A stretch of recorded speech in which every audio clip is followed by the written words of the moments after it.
Akala ko kahapon tapos na. Mayroon pa pala. Ito ang bilas ko na ito ang binat na namin dito nung umuwi kami. Dito kami lagi talaga umuwi, dumarating sa kanila. Pag nagbabakasyon kami, si Noel, asawa ng barangay captain, Lorna Gayon. Ha? Oo. Akala ko kahapon tapos na, hindi pa pala. Mayroon pa pala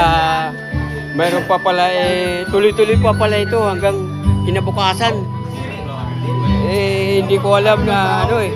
Kaya ito tagalite ito sila. Mga kamag-anak ng misis ko rin ito. Ito pamangkin, ito taga Manila ito. Taga Manila. Hindi ko alam tuloy-tuloy pala ito dito sa kanila. Akala ko kahapon lang. Ngayon, inuman. Kainan. Ganito dito sa kanila. Sa lugar ng misis ko. Ganito. Walang tigil. Sa pag-iinom. Oh, walang tigil sa kasiyahan. Oh, kabilaan yan. Nandito. Wala. Kinabukasan nito nung kadlawan ng pagkamatay. Ha? Waray ma. Ito yung asawa ko.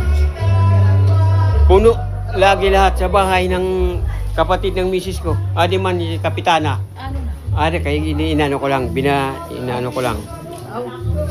Lahat na puno to.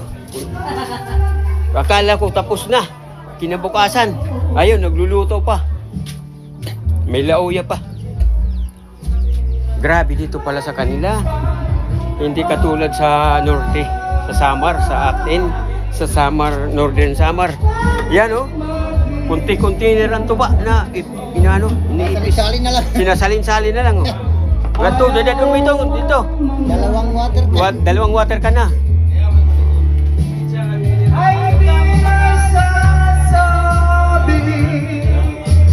Adi, meron pa sa plaza.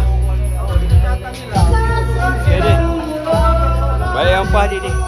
Ito kinabukasan na ito ha. Kahapon kasi kadlawan 27. Ngayon 28 na ito. Tuloy-tuloy dito ang inuman pala sa kanila. Ay! Adi, ang bilas ko na malupit. Mano ka. Ini ang pinakamapintas dito sa iba.